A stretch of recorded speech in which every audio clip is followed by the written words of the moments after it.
नमस्कार, black and व्हाईटमध्ये आपलं स्वागत. झेनझी. सध्या झेनझी हा शब्द परवलीचा शब्द झाला आहे.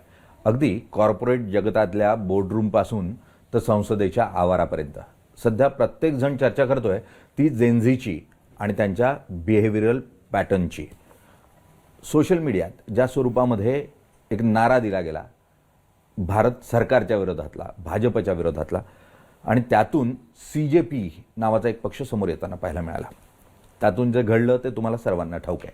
ते कुणामुळे घडलं तर मराठमोळ्या अशा अभिजित दिपके यांच्यामुळे. स्वतः अभिजित दिपके आपल्याबरोबर आहेत. आपण त्यांच्याशी चर्चा करणार आहोत आणि जाणून घेण्याचा प्रयत्न करणार आहोत की अखेरीस कोणत्या वळणावर हे आंदोलन आहे आणि कोणत्या मार्गाने हे आंदोलन जाणार आहे. अभिजित, खूप खूप स्वागत. नमस्कार सर. अभिजित, या पूर्ण आंदोलनाला आम्ही जवळून बघितलं. आत्ता जो टप्पा आला आहे, या टप्प्यावर आत्ता अशी परिस्थिती तयार झाली की हे आंदोलन कोणत्या दिशेनं जाणार? राजकारणाकडे जाणार, समाजकारणाकडे जाणार, की हे अनेक देशांमध्ये जसं एक बबल क्रिएट झाला अशा डिजिटल मीडियातून किंवा सोशल मीडियातून आणि मग तो विझलाही, तशा स्वरूपाचा विझून जाणार? तू कसं बघतोस?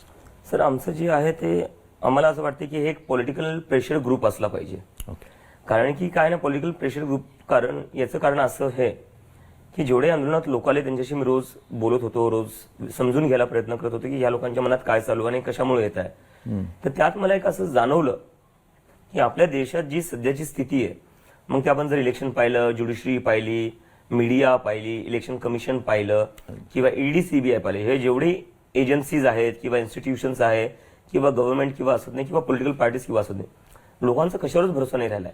त्याचं कारण असं की ज्युडिशरीमध्ये लोक जातात, न्यायपालिकेत, त्यांना न्याय भेटत नाही. पण तिथं रुलिंग पार्टीची जेव्हा केस लागते त्याच्यावर लगेच सुनवाई येते आणि त्याच्यावर लगेच कोर्टाचा ऑर्डर येऊन जातो. तो लोकांचं असं झालं की ज्युडिशरी आमच्यासाठी नाहीये, तो कोणासाठी आहे. आणि सामान्य माणसाला न्याय भेटत नाही. पण दुसरीकडे आम्ही पाहिलं जिथं आमदारांची खरेदी विक्री होती त्याच्यावर कोर्ट लगेच निर्णय घेतो आणि तो रुलिंग पार्टीच्या हिशोबानेच देतो.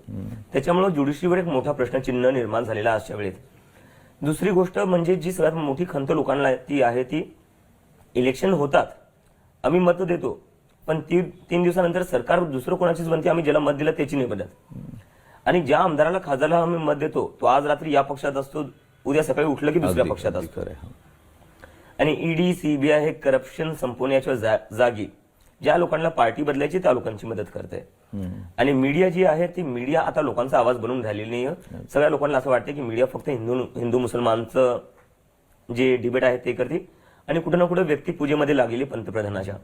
ते या सगळ्या गोष्टींमुळे एकंदरीत आपल्या देशाची जनता जी मला आहे ते कळालं या प्रोटेस्टमधनं, ती वैतागलेली आहे आणि त्यांचा भरोसा संपत चाललाय पॉलिटिक्सवरनं, सरकारवरनं आणि जेवढे आपले इन्स्टिट्यूशन्स आहेत त्यावरनं. आणि त्यामुळे मला वाटतं की आता जर आपल्याला या देशात खरंच काही बदल आणायचे असेल किंवा या सगळ्या इन्स्टिट्यूशन्सला परत अकाउंटेबल आणि न्यूट्रल बनवायचं असेल आणि राजकारणालाही जर लाईनीवर आणायचं असेल तर त्यासाठी का पब्लिक मुव्हमेंटचीच गरज आहे. अगदी खरं. आणि राजकारणांवर अंकुश ठेवायचा असेल तर तो लोकांच्याच माध्यमातून असू शकतो आणि हीच लोकचळवळ आहे. ही लोकचळवळ उभं करण्याचा प्रयत्न झालेला आहे. पण ज्यावेळेला आपण अंकुश ठेवतोय, या अंकुशाच्या साठी म्हणून जे अहिंसेचं शस्त्र होतं त्याचं स्वागत आहे. म्हणजे अत्यंत स्वागतार्ह की झेनझी अहिंसेच्या मार्गाने जातोय. यापेक्षा दुसरं काहीच उत्तम असू शकत नाही. ते तुम्ही करत होता. तुम्हाला आठवत असेल जेव्हा आम्ही आंदोलन सुरू केलं होतं आणि मी इंडियामध्ये आलो नव्हतो, माझे म्हणजे असे म्हणत होते की हे नेपाळ सारखं काय करतील, बांगलादेश सारखं काय करतील. आम्ही दाखवून दिलं आम्ही तसे नाहीये. आपला देश महात्मा गांधीचा आहे. ज्या महात्मा गांधीकडून मार्टिन लुथर किंग शिकले आणि त्यांनी अमेरिकेमध्ये आंदोलन केलं रेसिझमच्या अगेन्स्ट, ज्या महात्मा गांधीकडून नेल्सन मंडेला शिकले, साऊथ आफ्रिकेला त्यांनी अपार्थाईड मधून बाहेर काढलं.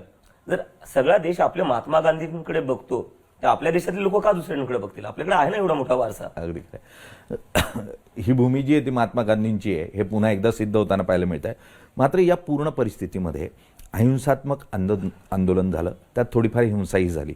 मग ती पोलिसांकडून झाली, विद्यार्थ्यांकडून झाली, जैनजींकडून झाली. पण जी भाषा वापरली गेली त्यावरही आक्षेप घेतला जातोय आणि ही भाषा कितपत योग्य आहे असा प्रश्न तयार होतोय. तू त्याकडे कसं बघतोस? सर, मला जे वाटतं ना, भाषा काय, भाषा is a medium of expression that doesn't physically harm anybody. ते कोणाला म्हणजे फिजिकल हार्म नाही करत आहे. पण हे म्हणून सुद्धा मी पर्सनली शिवीगाळीचं समर्थन कधीच करत नाही. आणि तुम्ही 1 महिना प्रोटेस्ट पाहिलेला आमचा, आम्ही कुठंच असे काही शब्द वापरलेले नाही. पण शिवी देणं हे क्राईम आहे का? काय एक अपराध आहे?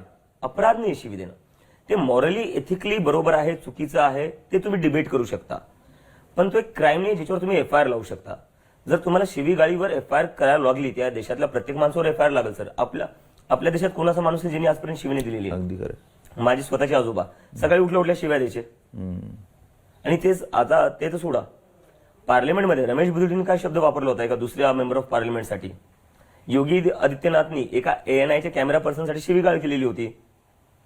नरेंद्र मोदीजी आपले पंतप्रधान आहे, ते एकदा म्हणले होते 50 करोड की गर्लफ्रेंड. तर मग हे सगळे नियम कायदे जे आहे ते फक्त युथवरच आहेत आणि जे आपले नेते आहेत त्यांच्यावर काहीच नियम कायदे नाही आहेत का? शिवीगाळीचं मी समर्थन करत नाही, पण त्या शिवीगाळीला तुम्ही अपराध किंवा एक क्रिमिनल ऑफेन्स म्हणू शकत नाही. लहान लेकरे आहेत, 20-25 वर्षाची मुले, त्यांना समजवा तुम्ही. आपल्या घरात तेच होतं, जेव्हा आई वडील, जेव्हा मी लहानपणी काही चुका करतो, आई वडील मला समजवायचे आणि त्याच्यानंतर आम्ही नाही करत होतो त्या चुका. तिथं विषय संपून टाका ना तुम्ही, तिथं समजवून.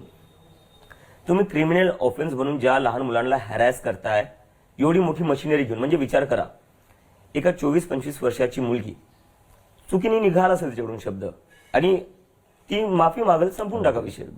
क्रिमिनल ऑफेन्स करून तुम्ही तिच्यावर FIR करता, तिचं पूर्ण करिअर संपून जाईल. तिला समजून सांगा ना तुम्ही, समजून जाईल ती. पण पूर्ण मशिनरी लहान मुलांच्या मागे लावणं हे कितपत शोभा देतं मला याचं कळत नाही सर. अगदी, म्हणजे कायदा जर असावा तो सगळ्यांना सारखा असावा. काही लोक अशी आहेत की जे शिवीगाळ करतात, मग ते महात्मा गांधींनाही शिवीगाळ करतात, मग त्यांच्या विरोधात आपण हा कायदा वापरतो का? त्यावेळेला मात्र बीजेपीच्या IT सेलचे लोक इतक्या वर्षापासून महिलांना किती घाण शिव्या देतात ऑनलाईन, आणि बायोमध्ये खाली लिहितात followed by PM Narendra Modi. त्यांच्यावर किती लोकांवर FIR झाले आजपर्यंत? एकावरही FIR नाही झालेली आहे. नाही, निश्चित हा प्रश्न उपस्थित होतोय, युक्तिवादी या निमित्तानं होणार आणि त्याचं उत्तरही द्यावं लागणार. मुळात ये जनता है सब जानती है, त्यामुळे ती जाणू नये कोण कसं येते. या पूर्ण टप्प्यामध्ये ज्यावेळेला हे आंदोलन झालं, वांगचुक होते, वांगचुकांनी खूप मोठं समर्थन दिलं, त्यातून एक विशिष्ट वातावरण तयार करण्यामध्ये मदत झाली. वांगचुकांनी उपोषण सोडलं आणि त्यानंतर त्यांच्या ज्या मिसेस आहेत त्यांच्यावर अनेक प्रश्नचिन्ह, म्हणजे ते भाजपवादी आहेत, त्या भाजपचा प्रचार करतायत किंवा त्या सनातनी विचाराच्या आहेत, अशा स्वरूपाचा प्रचार जो आहे तो सोशल मीडियावर दिसला. तू व्यक्तिशः कसं बघतोस त्यांच्याकडे? मी सोनम वांगचुक बद्दल जास्त बोलू शकतो, कारण की माझं जेवढं काही बोलणं झालेलं किंवा माझं जे काही राहिले ते त्यांच्यासोबत जास्त राहिले. त्यांच्या वाईफ सोबत माझा कॉन्टॅक्ट तेव्हा झाला जेव्हा त्यांना उचलून नेण्यात आलं, आणि ते पण तेवढ्या पुरतच लिमिटेड राहिलं की आज सरांची तब्येत कशी आहे, कारण की मला भेटू देत नव्हते. सोनम सर हे ट्रू गांधीयन आहे. म्हणजे बऱ्याचशा लोकांना वाटतं की हा माणूस असं सॉफ्ट होतोय बीजेपीकडे, तर असं काय, ते प्रत्येकाशी सॉफ्ट आहे. त्यांचं बोलणंच तसं आहे. कोणी जरी त्यांच्या समोर आलं ना, ते नेहमी एका स्माइल सोबत एकदम ग्रेसफुली सगळ्यांशी बोलतील. So he is a true Gandhian who is like peace. त्यांना सगळ्यात जास्त like non violence and peace. आणि मी हे जेवढे आंदोलन झालं त्याचे सगळ्यात मोठं क्रेडिट त्यांना देतो. एका प्रकारे स्वतःचा जीव धोक्यात टाकून त्यांनी या देशाला जागं केलेलं आहे. जर त्यांनी ते उपोषण केलं नसतं, 26 दिवस ते उपोषणावर होते. म्हणजे आपण महात्मा गांधीचं जे सगळ्यात मोठं उपोषण होतं, सगळ्यात लंब, ते 21 दिवसाचं होतं आणि ते पण लिंबू घेऊन होतं. सोनम सरांनी लिंबू सुद्धा घेतलं नव्हतं, फक्त मीठ होतं. खूप डिफिकल्ट आहे. मी महात्मा गांधीपेक्षा मोठं नाही म्हणते, त्यांना ती चुकी मी कधीच करणार नाहीये, पण एक फक्त सांगतोय मी. तर सोनम सर हे ट्रू गांधीयन आहेत आणि ते एकदम पीसफुल माणूस आहेत. आणि ते कोणाशीही भेटतील तर ते एकदम सॉफ्टली बोलून एकदम स्माइल करूनच बोलतील. ते त्यातले माणूस नाही. ते त्यांना असं समजू नका तुम्ही ते कॉम्प्रोमाइज झाले, काहीच नाही तसं. आणि स्वतःच जीव धोक्यात टाकून त्यांनी पूर्ण देशाला जागा केलेलं आहे. अजून काय पाहिजे होतं? म्हणजे सोनम सरांचा जर जीव गेला असता तरच तुम्ही मान्य केलं असतं की नाही ते कॉम्प्रोमाइज नाहीये. त्या लेवलला आपण गेलं नाही पाहिजे. 26 दिवस उपोषण करणं किती अवघड असतं हे मला 3 दिवस उपोषण करूनच कळलेलं आहे. अगदी महत्वाचा मुद्दा तो म्हणजे अभिजित क्रेडिट देतोय या पूर्ण आंदोलनाच्या यशाचं ते वांगचुक यांनाच. आणि हा खरं म्हणजे मोठेपणा आहे अभिजितचा पण, कारण खरं सांगतो मी, मला कोण ओळखतं सर? ते जे काही झालं, सोनम सरांनी उपोषणावर बसले, त्याच्यानंतर कुठं पूर्ण देश आपला जागा झाला. आणि 20 तारखेला जो लाठीचार्ज झाला त्याच्यानंतर हे आंदोलन CJP पेक्षा सोनम सरांपेक्षा मोठं झालं. ते मग ह्या देशातल्या लोकांचं आंदोलन झालं. आणि आम्हाला सुरुवातीपासून तेच पाहिजे होतं. आम्हाला हे आंदोलन कुठंच माझ्या पुरतं लिमिटेड नव्हतं पाहिजे, CJP पुरतं लिमिटेड नव्हतं पाहिजे, आणि सोनम सरांनाही त्यांच्या पुरतं लिमिटेड नव्हतं पाहिजे. We wanted this to become a public movement. आणि ते पोलिसांनी लाठीचार्ज करून ते करून टाकलं. अगदी. पण यामध्ये आपण सातत्यानं म्हणतोय गांधीवाद, अहिंसा या शब्दांचा आपल्या चर्चेमध्ये वापर होतोय. आंबेडकरांचं म्हणजे तू भारतातलं तुझं पहिलं पाऊल हे त्या आंबेडकरांच्या पुस्तकानं झालं. तिच्यावरून कॉन्ट्रोवर्सी झाली, दॅट्स अ डिफरंट पार्ट. पण आंबेडकरी विचारांचा वारसा सांगत तू आला. मी ऍड्रेस करून टाकू एकदा. हो प्लीज. मित्रांनो, अमेरिकेत होतो मी. अमेझॉनवर दुसरी कोणती पुस्तक अवेलेबल नव्हती. बर. आणि त्यामुळे तू ते हरकत आहे. पण या सगळ्या परिस्थितीमध्ये आंबेडकरांचा चेहरा घेऊन, कारण आम्ही अण्णांचं आंदोलन बघितलं त्याला गांधींचा चेहरा समोर ठेवला गेला होता, आंबेडकरांचा चेहरा ठेवून आणि आंबेडकरी विचारांचा वारसा सांगून हे आंदोलन पुढं न्यावं असं तुला का वाटलं? सर, लहानपणापासून माझ्या मनात एक खंत होती. मी जेव्हा मोठा होत होतो तेव्हा म्हणायचे, अरे आंबेडकर तर तुमचा आहे. तुमचा म्हणजे कोणाचा? हे मी लहानपणापासून बघत आलोय. तर कुठं ना कुठं माझ्या मनात ते होतं थोडं की असं वेगळं का करण्यात येतं दरवेळेस.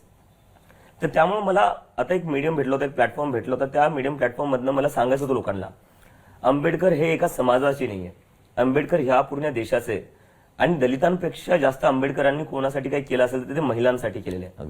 जर आंबेडकर नसते तर महिलांना राईट टू एज्युकेशन भेटलं नसतं, राईट टू एम्प्लॉयमेंट भेटलं नसतं, आणि सगळ्यात विशेष म्हणजे आई बापाची प्रॉपर्टी भेटली नसती. आजही महिलांना त्या गोष्टींसाठी संघर्ष करावा लागला असता. आणि चाइल्ड मॅरेजही त्यांनीच बॅन केली आहे. चाइल्ड मॅरेज जर बॅन नसते केलं त्यांनी तर अजून कितीतरी दशक आपल्या स्वातंत्र्यानंतरही महिलांना चाइल्ड मॅरेज थांबवण्यासाठी झगडावं लागलं असतं. आणि ते कुठून झगडले असते? त्यांच्याकडे तर काही अधिकारच नव्हते ना. अधिकारच नव्हते त्यांना. तर महिलांना सगळ्यात जास्त, दलितांपेक्षा जास्त अधिकार आंबेडकरांनी महिलांना दिलेले. आणि फक्त महिलांनाच नाही, आपल्या देशात जी वर्किंग क्लास आहे, डेली वेज लेबरर्स आहेत, ज्यांना आपण मजदूर कामगार मजदूर म्हणतो, त्यांची काय वेळ असले पाहिजे ठराविक काम करायचे, त्यांचं शोषण नाही झालं पाहिजे कुठूनच, आणि त्यांना एक ठराविक मिनिमम वेज भेटला पाहिजे, डिग्निफाईड पे भेटला पाहिजे, हे आंबेडकरांनीच ठरवलेलं आहे. तर माझ्या मनात ती खंत होती, तुम्ही का आंबेडकरांना लिमिट करता? याच्यात पॉलिटिशियन्सनी खूप हे केले. त्यांनी आंबेडकरांना जाणून बुजून दलित समाजापुरतं लिमिटेड ठेवलेलं आहे. आंबेडकर हे एका समाजाचे नाही, पूर्ण देश त्यांच्या दिलेल्या संविधानावर चालतोय. 50% पेक्षा जास्त महिला आज आपल्या देशात आहे. त्या महिलांना अधिकार आंबेडकरांनी दिलेले. तर हे विसरून चालणार नाही. आणि मला तेच सांगायचं होतं की जय भीमचा जो नारा आहे तो दलितांचा नारा नाहीये. तो नारा प्रत्येक त्या व्यक्तीचा आहे जो अन्याय विरोधात लढतोय. तो नारा प्रत्येक त्या व्यक्तीचा आहे ज्याचं शोषण होतंय सिस्टमकडून. तो त्याचा नारा आहे तो. अगदी अभिजित म्हटला तसं महिला ही सर्वात कमकुवत घटक म्हणून बघितली जात होती. म्हणजे दलितांपेक्षाही जर कमकुवत कोणी असेल तर ती महिला होती. आणि त्या महिलेलाही तिचा अधिकार मिळावा यासाठी म्हणून जी पावलं उचलली गेली ती अत्यंत न्याय्य होती. ती पुढे जगानं स्वीकारली. आणि म्हणूनच भारतात अनेक महिला या राजकीय व्यवस्थेतही येऊ शकल्या, ज्या अजूनही अमेरिकेत होऊ शकलं नाही, अनेक देशांमध्ये होऊ शकलं. अमेरिकेतला इलेक्शन झाल्यानंतर 150 वर्षांनी महिलांना वोटिंग राईट भेटलं. अगदी खरं. आपल्या देशात आंबेडकरांनी लगेच देऊन टाकलं. 1952लाच आपण निवडणुकीला देऊन टाकलं. या पूर्ण परिस्थितीमध्ये अभिजित, जेव्हा आपण आंबेडकरी चळवळीबद्दल बोलतोय, महाराष्ट्राची भूमी आहे ज्या भूमीनं ही चळवळ राष्ट्रीय पातळीवर, आंतरराष्ट्रीय पातळीपर्यंत पोहोचवली आणि दलितांना एक आवाज मिळाला. म्हणजे उत्तर भारतातलं पण दलित राजकारण जे आहे ते महाराष्ट्रातून प्रेरित होतं, दक्षिणेतलंही महाराष्ट्रातून प्रेरित होतं. मात्र आज महाराष्ट्रात दलित चळवळ ही कमकुवत होतीये. त्याचा दोष तुला कोण वाटतं? का म्हणून दलित चळवळ ही महाराष्ट्रात? सर, मला हे राजकारणीच वाटतात. बरं. कारण की काय ना, तुम्ही तुमच्या पुरतच लिमिटेड ठेवायला बघताय. प्रत्येक जण असं दाखवायला बघतोय की आंबेडकरांचा जो वारसा आहे तो मीच पुढे नेणार, मलाच अधिकार आहे त्याचा वारसा पुढे नेण्याचा. असं नाही करून नाही चालणार. आज मी जेव्हा दिल्लीत बसलो, मी म्हणत नाही मी आंबेडकरांचा वारसा पुढे नेणार, काय मी थोडा मोठा नाहीये आणि माझ्याकडून ते कधी शक्य होणार नाहीये. पण मी जेव्हा दिल्लीत बसलो सर, एक भारतीय म्हणून बसलो, एक दलित म्हणून नव्हतो बसलो मी. पण तरी जय भीमचा नारा हा प्रत्येकाने लावला. दिल्लीमध्ये जास्त करून सर जे लोक आले होते जनरल कॅटेगरीचे लोक होते, पण त्यांनी माझ्यासोबत जय भीमचा नारा लावला ना. तर आपल्याला जो जय भीमचा नारा आहे तो फक्त आपल्या समाजापुरताच लिमिटेड ठेवायचा आहे? आपल्याला आंबेडकर फक्त आपल्या समाजापुरते लिमिटेड ठेवायचे का आपल्याला बाकी लोकांपर्यंत ते घेऊन जायचं? याचा आपल्याला विचार करावा लागेल कुठं ना कुठं. ज्या ज्या लोकांना वाटतं त्यांनी आंबेडकरांचा वारसा पुढे नेला पाहिजे. अगदी. जर जय भीमचा नारा हा आपल्या पूर्ण देशाचा आहे तर श्रीरामाचा नारा पण तसाच आहे. म्हणजे श्रीरामालाही श्रीराम म्हणजे जय श्रीराम म्हटल्यानंतर दुस्वास करण्याची गरज नाही. मला लोक म्हणायचे जय श्रीराम, मी त्यांना म्हणतो जय श्रीराम म्हटलं. ज्या ज्या भावना आहेत त्या त्यांच्या असू द्या ना. अगदी खरंय. म्हणजे कोणत्याही एका नाऱ्यानं मुळात आपल्या देशाची संस्कृती जी आहे, जो स्वाभिमान आहे, तो जर जपला जात असेल तर त्याला विरोध करता कामा नये. आणि सहिष्णुता आहे, कोणत्याही या दोघंही नाऱ्यांमध्ये जर बघितली तर ती सहिष्णुता आहे. ती सहिष्णुता आपण जपली पाहिजे. या परिस्थितीमध्ये ज्यावेळेला तू म्हणतोयस की राजकारण्यांनी नुकसान केलं दलित चळवळीचं मुख्यतः, तर तुला जर असं मी स्पेसिफिक विचारलं की तुला कोण वाटतं, कारण RPI सारखा पक्ष जो आंबेडकरांनी स्थापन केला, अनेक पक्ष त्यातून तयार झाले, अनेक जण आपल्या आपल्या पद्धतीनं विचार पुढे घेऊन जाण्याचा प्रयत्न करतात आणि इतके आंबेडकरी संघटना झाल्यात की त्यातून एक विचार, एक ताकद उभी राहत नाही. कोण दोषी वाटतं तुला एक व्यक्ती म्हणून? जर कोणी एक व्यक्तीचं मी नाव घेणार नाही, कारण की मला मी एकंदरीत जे लहानपणापासून पाहिलेले ते जे मी पाहिलेले ते मी सांगतोय की मला कुठं ना कुठं असं वाटलं ते लिमिटेड ठेवायला बघताय स्वतःपुरतं, समाजाला पण, समाजाच्या पॉलिटिक्सला पण आणि आंबेडकरांच्या लेगसीला पण. या पूर्ण परिस्थितीत ज्यावेळेला आता आपण आंबेडकरी चळवळीकडून परत अहिंसाचा जर विचार करत असलो, पुढच्या काळामध्ये आंदोलन सातत्यानं तुझ्याकडून उच्चार होतोय, जर विद्यार्थ्यांवर किंवा आंदोलकांवर चुकीचे गुन्हे झाले, त्यांच्यावर अत्याचार झाला, तर आम्ही पुन्हा एकदा आंदोलनाला जाऊ. तर हा अहिंसेचा जो मार्ग आहे तोच कायम ठेवून पुढच्या काळात होणार. कारण ज्या वेळेला संसदेपर्यंत आपण जातो, एक मोठा समूह असतो, काही हजार मुलं एकत्र येतात, त्यामुळे अभिजित दिपके अहिंसावादी असेल, त्याच्याबरोबरचे 10 लोक अहिंसावादी असतील, पण इतक्या मोठ्या वर्गाला आपण अहिंसेच्या मार्गाने पुढे घेऊन जाऊ शकू असं तुला वाटतं का? सर नक्कीच घेऊन जाऊ शकतो, कारण की 20 तारखेनंतर जे झालं त्याच्यानंतर अजून जास्त गर्दी झाली होती जंतर मंतरला आणि ते लोक सर शांतपणे बसून राहिले होते, अहिंसेवरच बसून राहिले होते ते. मी त्यांना फक्त एकच गोष्ट म्हणलं होतं, सोनम सर जर 26 दिवस उपोषण करून आपला जीव धोक्यात टाकू शकता तर आपण एक आठवडा शांतपणे एका जागी बसू नाही शकत का? तर लोकांना ते कंपॅरिझन दाखवावं लागतं सर. काय झालं ना, आपल्या देशामध्ये ना मागच्या काही काळात ज्या मूवीज बनलेल्या आहेत त्या मूवीजमध्ये तेच ऍक्शन मूवीज दाखवलेल्या आहेत जिथे हिरो येतो, मारधाड करतो आणि त्याच्यानंतरच काही होतं. हे चुकीचं एक्झाम्पल आहे. तो एकटा हिरो 10 लोकांना मारतो, ते शक्य आहे का? शक्य नाही. ते चुकीचे एक्झाम्पल्स मूवीमधनं सेट झालेले. पण रिअल लाईफमध्ये जर बघायला गेलं सर, तुम्हाला तुमची मुव्हमेंट सक्सेसफुल करायची असेल आणि तुम्हाला जर तुमच्या देशाला टिकून ठेवायचं असेल तर अहिंसेचाच रस्ता आहे. याच्यात मी उदाहरण देतो.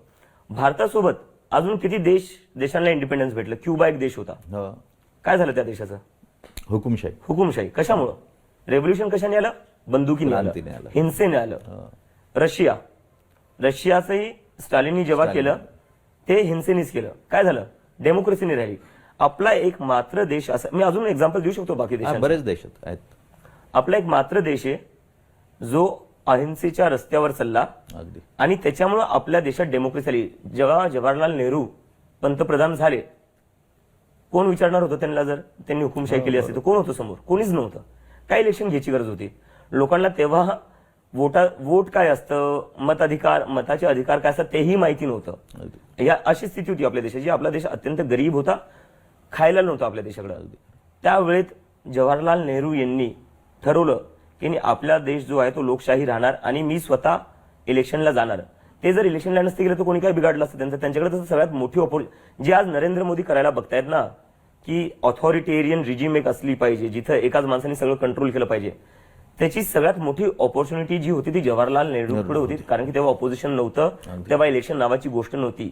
पण तरी त्या माणसांनी चूज केलं की नाही, आपल्याला लोकशाही पाहिजे तर आपण इलेक्शन केलेच पाहिजे. हा त्यांचा मोठेपणा आहे. आणि त्यामुळे मला वाटतं की किती जरी प्रयत्न केले तरी तुम्ही गांधी बनू नाही शकणार, तुम्ही नेहरू बनू नाही शकणार, तुम्ही आंबेडकर नाही बनू शकणार. कारण की गांधी, आंबेडकर किंवा नेहरू या लोकांनी आपल्याला तेव्हा त्या गोष्टी दिलेल्या जेव्हा आपल्याला माहिती नव्हते, ते अधिकार दिलेले जे आपल्याला माहितीही नव्हते.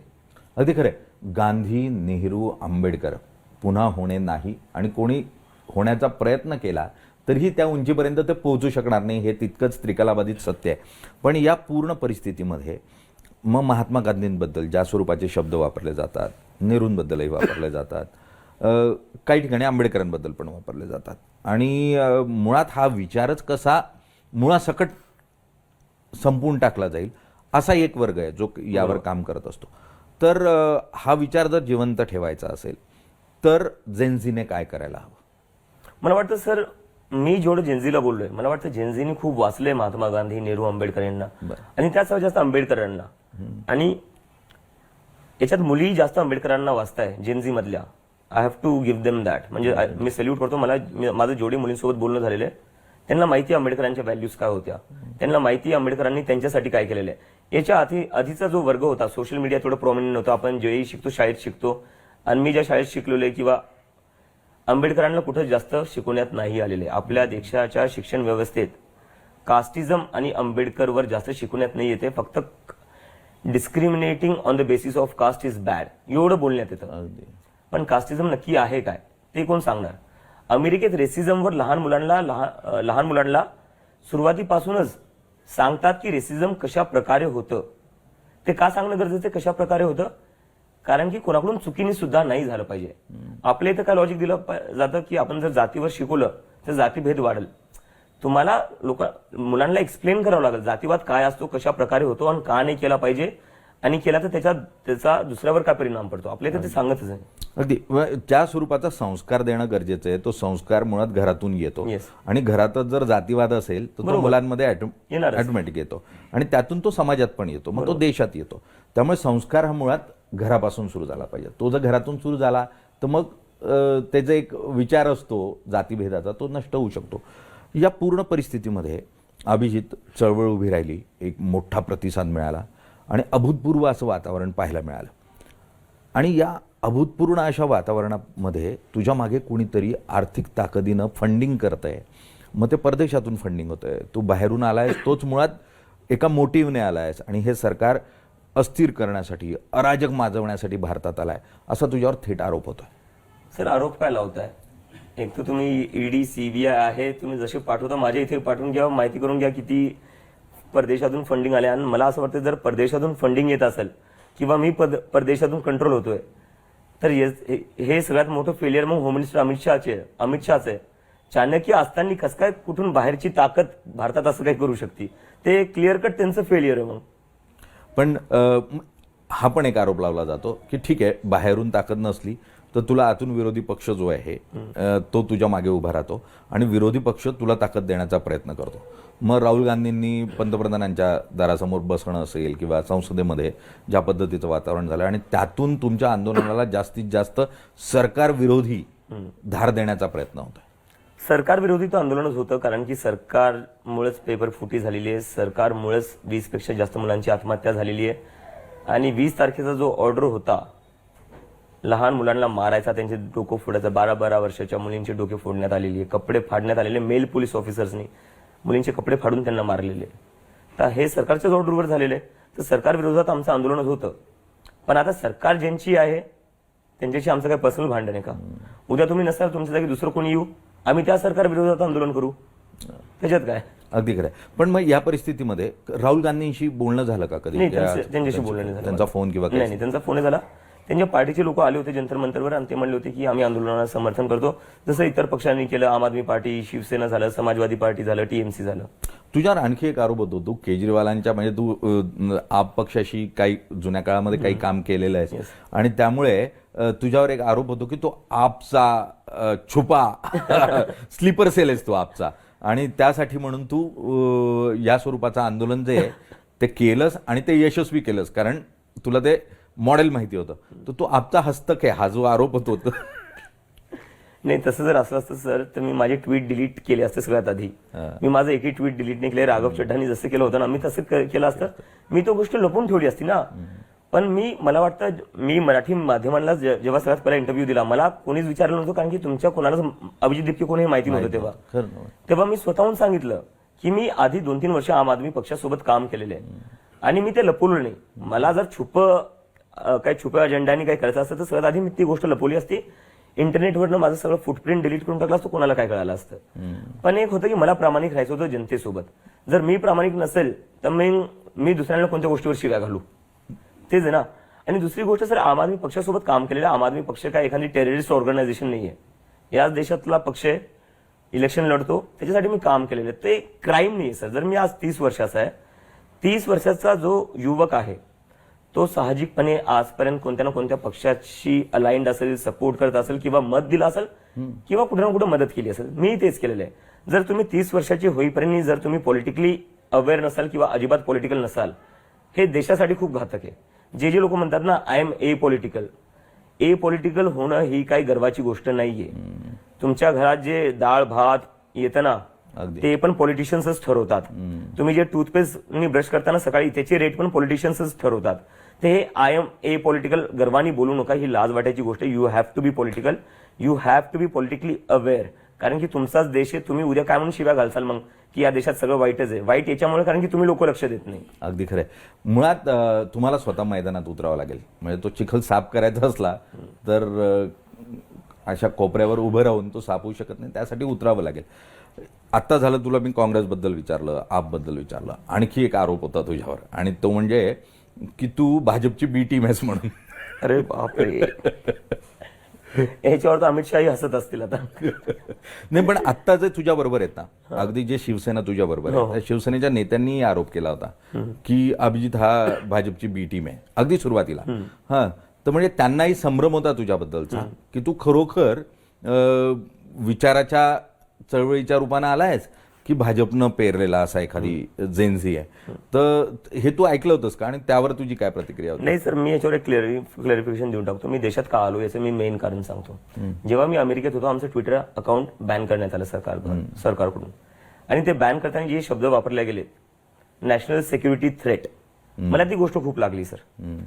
कारण की महाराष्ट्रातून शिकलेलो आहे मी, महाराष्ट्रात शिक्षण झालेलं आहे, दिल्लीत काही वर्ष काम केलेलं आहे, आणि त्याच्यानंतर भारताच्याच पासपोर्टवर मी अमेरिकेत गेलो.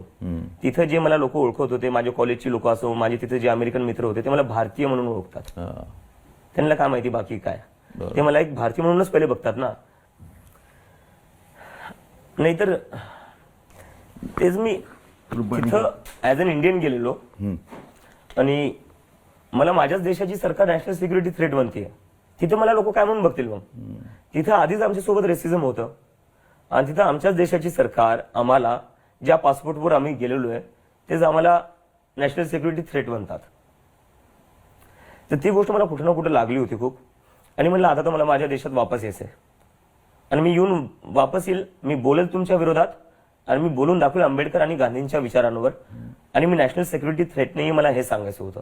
त्यासाठी मी वापस आलो होतो. आंदोलन करायचं, असं काय करायचं तोपर्यंत तो काही विचार नव्हता मला. फक्त जे नॅशनल सिक्युरिटी थ्रेट बोलण्यात आलं होतं, मी त्याच्यासाठी वापस आलो होतो. पण नंतर लोकांनी जे समर्थन दिलं, त्याच्यामुळे सगळं हे आंदोलन होऊ शकलं.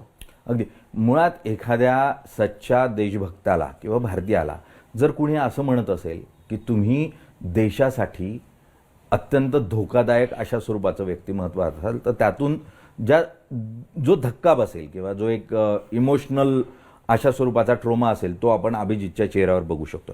मुळात आणि कोणत्या माझ्यासोबतच नाही झालेलं सर, माझी तर स्टोरी समोर येते. जे लोक या सरकारच्या विरोधात बोलतात, त्यांना अँटी नॅशनल पाकिस्तानी बोलण्यात येतं. म्हणजे काय यांच्या नावावर लिहून दिलेला आहे का देश? कधीपर्यंत हे चालणार आहे? म्हणजे आज माझी स्टोरी लोकांना कळते कारण की आमचं आंदोलन सक्सेसफुल झालेलं आहे. पण असे कित्येक लोक आहेत ज्यांना मागच्या 10 वर्षात काय काय नाही बोलण्यात आले की पाकिस्तानचे दलाल आहेत, याचे दलाल आहेत, त्याचे दलाल आहेत. मुळात गेल्या काही वर्षामध्ये ज्या स्वरूपाचं ट्रोलिंग झालं आणि ट्रोलिंगमधून आपण शिक्के मारण्याचा प्रयत्न केला, तो कितपत योग्य होता? आणि आपण एखाद दोन प्रकरणांना घेऊन जर कोणावर शिक्के मारत असलो तर ते कितपत योग्य आहे, हा मूळ प्रश्न या ठिकाणी निर्माण होतोय. आणि त्यातून मग अशी चळवळ उभी राहते. ही चळवळ उभी राहायचं त्याचं मूळ कारण झालं ते सर्वोच्च न्यायालयाचे न्यायाधीश. त्यांनी कॉक्रोच म्हटलं, एक शब्द वापरला, आणि चळवळ उभी राहिली. मुळात जगामधलं हे असं पहिलं उदाहरण असेल. म्हणजे अगदी खालिद सईदला जेव्हा मारलं गेलं इजिप्तमध्ये, आणि तिथे जी चळवळ उभी राहिली त्यावेळेला कोणाची तरी हत्या होती रस्त्यावर पोलिसांनी केलेली, आणि त्यातून एक मोठं आंदोलन जे आहे ते तिथं उभं राहिलं होतं. मुळात एका शब्दानं इतकं मोठं आंदोलन उभं राहू शकतं, आणि युवकांना तो त्यांच्या जिव्हाळी लागू शकतो एखादी शब्द. तर तू त्यावेळेला काय विचार केला होतास हे आंदोलन उभं करताना, किंवा CJP सारखी? नाही सर, तेव्हा जर खरं सांगायला गेलो तर मी म्हणजे एक सटायर करत होतो सरकारवर, आणि सरकारवर आणि ज्युडिशरीवर. कारण की जे आपले सर न्यायाधीश आहे त्यांचं काम तर फ्रीडम ऑफ एक्सप्रेशनला प्रोटेक्ट करणं आहे. लोक क्रिटिसाइज करतात, त्यांनी अप्रिशिएट केलं पाहिजे.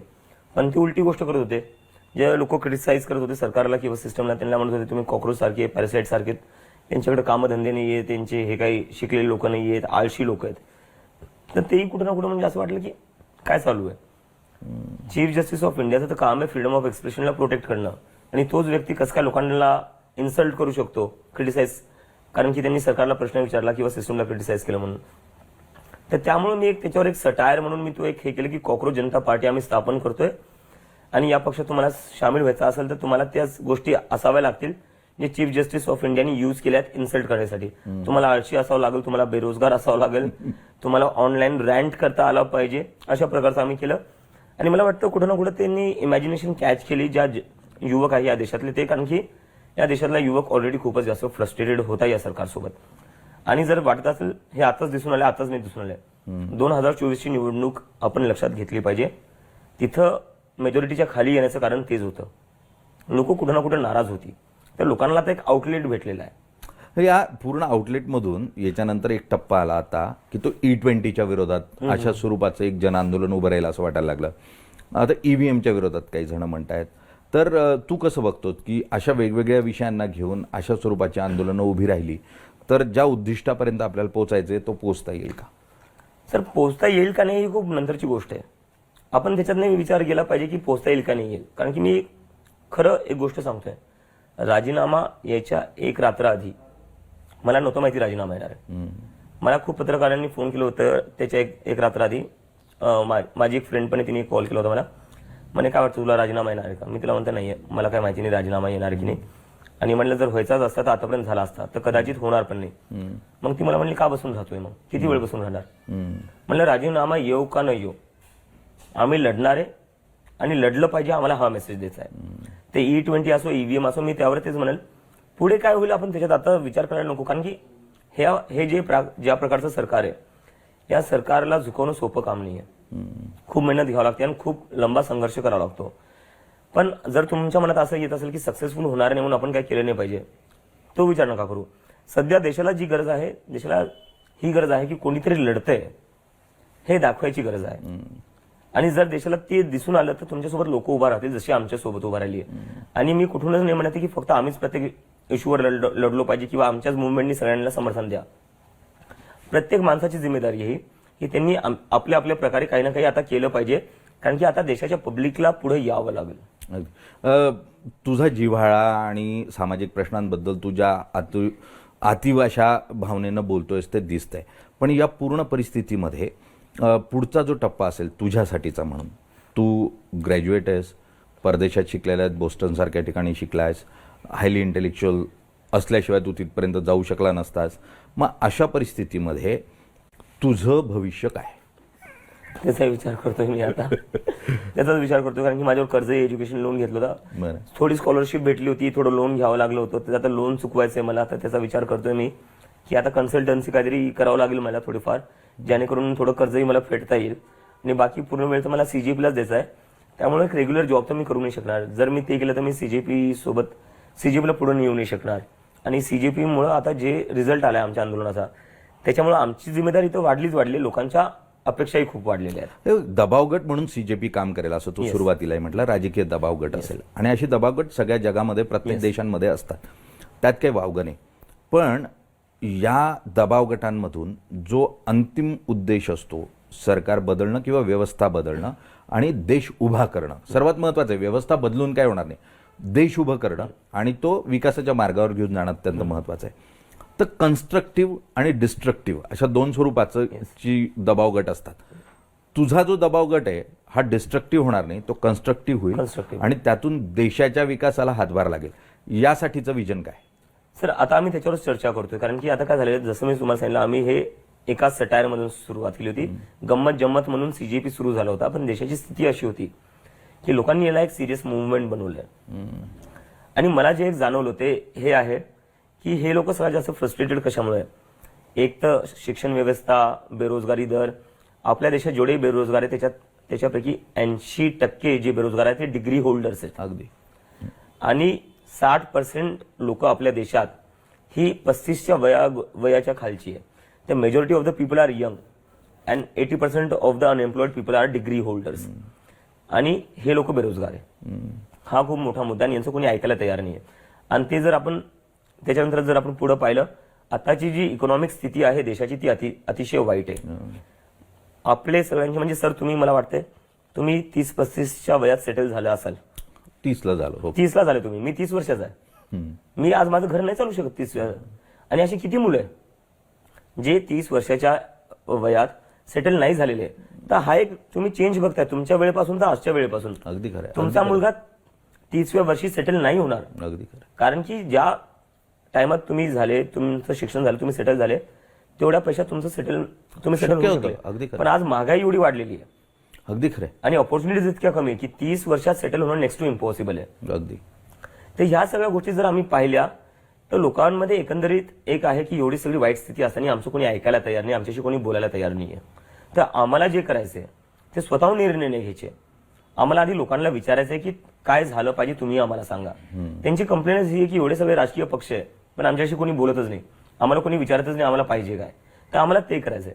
आम्हाला पहिले ह्या लोकांना विचारायचंय की what do you want, what are your hopes, what are your aspirations for this country. आणि जेव्हा आम्हाला ते माहिती पडेल त्याच्यानंतरच आम्ही पुढे जो आमचे अजेंडा आहे, एक लॉंग टर्म अजेंडा असेल तो डिसाईड करू. आम्हाला त्या चुकांनी करायच्या ज्या बाकी लोकांनी केल्या, जिथं ऑफिसमध्ये बसून तुम्ही निर्णय घेसाल आणि लोकांवर थोपसाल आणि मग लोक परत म्हणतील हे काय, आम्हाला तर हे पाहिजेच नव्हतं.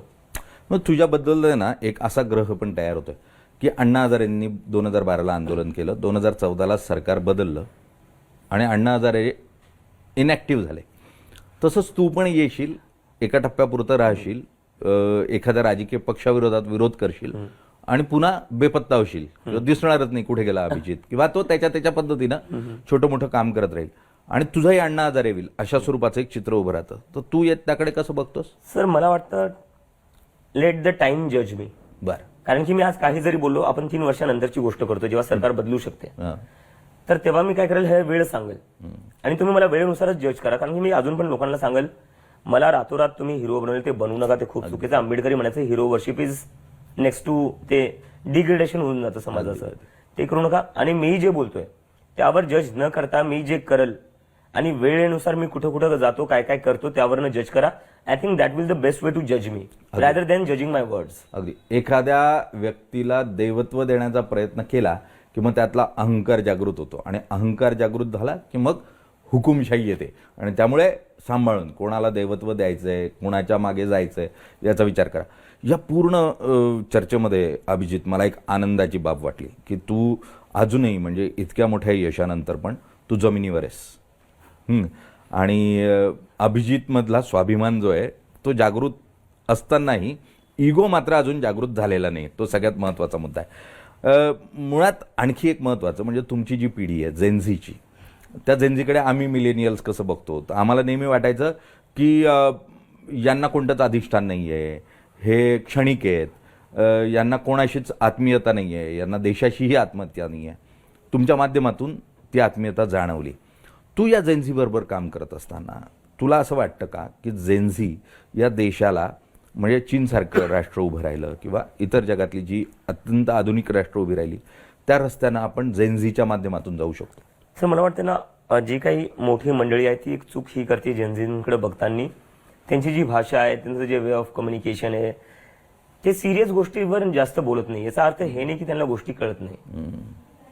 ते नेहमी तुम्हाला असे सिरियस शब्द वापरताना दिसणार नाही. याचा अर्थ हे नाही की त्यांच्याकडे तो इंटेलेक्च्युअल बँडविथ नाही आहे. ते सगळं आहे त्यांच्याकडं. त्याच्यासाठी तुम्हाला त्यांच्यासोबत बसावं लागेल, बोलावं लागेल, जे आपण लोक करत नाही. आणि काय ना, मी जेव्हा मोठा होत होतो तेव्हा माझ्या आईवडिलांना वाटायचं याला काय कळतं, बरोबर आहे. अगदी तसंच कुठं ना कुठं आपल्याला वाटत असेल या जेनझीबद्दल की या जेनझींना काय कळतं. पण त्यांची समज आहे, त्यांची एक इंटेलेक्च्युअल बँडविथ आहे. आणि मला ह्या जनरेशनची सगळ्यात एक चांगली जी गोष्ट वाटते, भरपूर लोकांना फक्त रील्स देतात की हे लोक नुसते रील्स बनवतात किंवा हे लोक फक्त रील्सवर नाचतात. अरे चांगले ना, दंगे तर नाही करते ना रस्त्यावर, बरोबर आहे. रीलवर नाचतायत, गाणे म्हणतायत, दंगे नाही करत आहे, चांगलीच गोष्ट आहे ना. पण जर तुम्ही त्यांच्यासोबत संवाद जर केला, तुम्हाला कळेल ते वाचन पण त्यांचं भरपूर आहे. कारण की काय ना, ते इंटरनेटचा सगळा चांगला वापर त्यांना माहिती आहे. अगदी खरं. तर त्यांना तुम्ही कोणत्याही टॉपिकवर काही विचारा ते लगेच तुम्हाला वाचून सांगतील त्याच्याबद्दल. अगदी. So they are very aware people. तू आता आईचं नाव घेतलंस की लहानपणी जर आम्ही होतो तर आईवडिलांना वाटायचं की अरे याला काय तुम्ही मला जे म्हणले ना इगो नाही आहे, त्याचं कारण एक माझी आई आहे. बरं. कारण की मी आजपर्यंत किती जरी काय केलं, आईचं हे होतं बस खाली, आता शांत बसतो. म्हणजे ते असतं ना, एक मिडल क्लास फॅमिलीमध्ये आणि मराठी फॅमिलीमध्ये एक असतं की जोपर्यंत तू एखादा मोठा युपीएससी क्लिअर करून अधिकारी होत नाही तोपर्यंत आम्हाला गर्व नाही आहे तुझा. माझ्या घरात तेच आहे, माझ्या घरात तेच आहे. किती जरी काय केलं घरच्या मध्ये हा ठीक आहे एवढं काही नाही, ठीक आहे. आता ज्यावेळेला तू यशस्वी आंदोलन केलंस आणि उपोषण सुटलं, तुझी त्यावेळेची आम्ही प्रतिक्रिया बघितली होती. तू अगदी डोकं टेकलंस त्या मंचाला आणि तू घोषणा दिल्यास. आईचा फोन कधी आला आणि मग त्यानंतरची प्रतिक्रिया काय होती आईबाबांची? नाही, आईला मी संध्याकाळी बोललो. मी जसं ते राजीनामा झाला 30 मिनिटच मी स्टेजवर थांबलो. 30 मिनिटानंतर मी लगेच निघून गेलो. कारण की मला कुठं ना कुठे डिटॅच करायचं होतं त्या मुव्हमेंट सोबत. कारण की जे तुम्ही इगो आणि अहंकारचं बोलू ना, जर मी तिथे जास्त वेळ थांबलो असतो तो लोकांनी माझे नारे लावणं सुरू केलं असतं. मला खांद्यावर उचलणं सुरू केलं असतं आणि ते मला नको पाहिजे होतं, कारण की मी एका पॉलिटिकल पक्षात काम केलेलं आधी. तर मला या सगळ्या गोष्टी माहिती की लोक काय काय करतात आणि काय काय होतं त्यानंतर. त्यामुळे मला थोडं डिटॅच करणं गरजेचं होतं. माझी तब्येती खराब होती, हातात माझ्या सलाईन लागले, कॅन्युअस ती सुई होती, लोक हातही दाबत होते माझं, तर सुई आउट होऊन पूर्ण हात सुजलेला होता माझा. तर मला थोडं त्या मोमेंटशी डिटॅच करायचं होतं की आता झालंय, राजीनामा आलेला आहे, या आंदोलनापुरतं जे माझं काम होतं ते झालेलं आहे. त्यामुळे मी घरी गेलो, फोन ऑफ करून मी झोपून घेतलं आणि नंतर मग संध्याकाळी उठल्यावर आईला फोन केला. तर आई म्हणे झालं म्हणे एकदाच, ये म्हणे घरी आता पटकन, आणि आता अजून जंतर मंतरवर बसून काही राहू नको म्हणे, झाला म्हणे राजीनामा. नाही म्हणलं येणार आहे म्हणलं घरी पटकन. आता तू घरी आलायस, मी बघतोय सगळ्यापासून. मी आल्यानंतर मी बघत होतो तुझ्या घराबाहेर बऱ्यापैकी गर्दी असते पत्रकारांची, अनेक लोकांना भेटण्याची. मग त्यानंतर काय प्रतिक्रिया असते घरच्यांची? आता इरिटेट करतात का, रे काय आहे तुझ्याकडे? नाही नाही, माझे घरचे उलटे आहेत. बरं. मला घरच्यांना सांगावं लागतं की मला फक्त 5 मिनिटं आराम करू दे, मी आताच लोकांशी खालून भेटून आलेलो आहे, 5 मिनिटं तर मला बसू दे, आताच इंटरव्ह्यू झाला, 5 मिनिटं तर बसू दे. नाही आधी लोकांना भेट, नाराज करून पाठवू नको. माझ्या घरच्यांचं उलट, मला घरच्यांना सांगावं लागतं की तुमचा मुलगा मी आहे, तुम्ही थोडी माझी काळजी करा. ते आईचं तेच असं की कोणाला नाराज करून पाठवू नको, लोक खूप वेळचे थांबलेले खाली. पण सध्या आहे ना, तू ज्या स्वरूपाचं आंदोलन करतोय, भाजप विचारसरणीची लोक किंवा मोदी प्रेमी लोक जे आहेत ती तुझ्यावर खूप नाराज आहेत. आणि तू गेले 2 दिवस दररोज संध्याकाळी मोदींना ट्रोल करतोयस. मी ट्रोल कुठं करतोय सर? तू एक काहीतरी ज्या स्वरूपाचं कमेंट करतोय, काल तुझा फ्रेंड्स आला त्याच्या अगोदरचा. तर नाही, मी तर म्हणलं ना की तुम्ही आता माफ केलं चांगली गोष्ट आहे, पण आता केसेस पण वापस करसाल की नाही, कारण नुसतं ऑनलाईनच माफ करसाल. बरोबर. पण त्यातून तुला खूप चांगला प्रतिसाद मिळतोय आणि एक विरोधक पण खूप तुझ्या, कारण जितका तुला प्रतिसाद मिळतोय तितका विरोध पण होतो. एक वर्ग आहे जो तुला ते साहजिक आहे सर. ते म्हणजे आता जर तुम्ही सरकार विरोधात बोलसाल तर सरकारचे समर्थक तुमच्या विरोधातच बोलतील. या पूर्ण परिस्थितीमध्ये म्हणजे तू आता औरंगाबादला परत आलेलास, तर आपण औरंगाबादमधूनच ही चळवळ पुढे घेऊन जाणार आहोत की तू दिल्लीला शिफ्ट करणार, की तू मुंबईत येणार, अशा स्वरूपाचं जे एक चित्र तयार होतंय, तुझं प्लॅनिंग काय? मला पर्सनली तरी औरंगाबाद आवडतं. म्हणजे घर इथंच वाढलेलं आहे, इथे थोडं मोकळं आहे. मुंबई दिल्लीमध्ये थोडं कंजेस्टेड आहे, ट्रॅफिक खूप जास्त आहे, पॉप्युलेशन खूप जास्त आहे. इथं मला थोडं चांगलं वाटतं राहायला. पण आता बघू आता पुढे काय, म्हणजे जिथं गरज असेल तिथं जावं लागेल, जिथं आंदोलनाला गरज असेल. अभिजित, आज साम टीव्ही बरोबर तू चर्चा केलीस, सकाळ माध्यम समूहाबरोबर चर्चा केली, त्यासाठी म्हणून खूप खूप धन्यवाद आणि तुला खूप खूप शुभेच्छा. मुळात शुभेच्छा या की आंदोलन उभं राहिलं, यश मिळालं. आता हे आंदोलन योग्य दिशेनं पुढे जायला हवं, ते अहिंसात्मकच राहायला हवं आणि फक्त सरकार बदलणं, व्यक्ती बदलणं, व्यवस्था बदलणं इतक्यापुरतं मर्यादित न राहता देश बदलणं आणि देश विकासाच्या वाटेवर घेऊन जाणं, कन्स्ट्रक्टिव्ह लॉबिस्ट म्हणून तुझ्याकडे पाहायला जायला हवं. यासाठी म्हणून मी तुला शुभेच्छा देतो आणि खूप खूप शुभेच्छा. तू जे करतोयस ते उत्तम आहे, कुणाचा तरी आवाज बनतोयस, त्यासाठीही तू जे करत राहशील अशी अपेक्षा करूयात आणि तुला खूप खूप शुभेच्छा. थँक्यू. थँक्यू.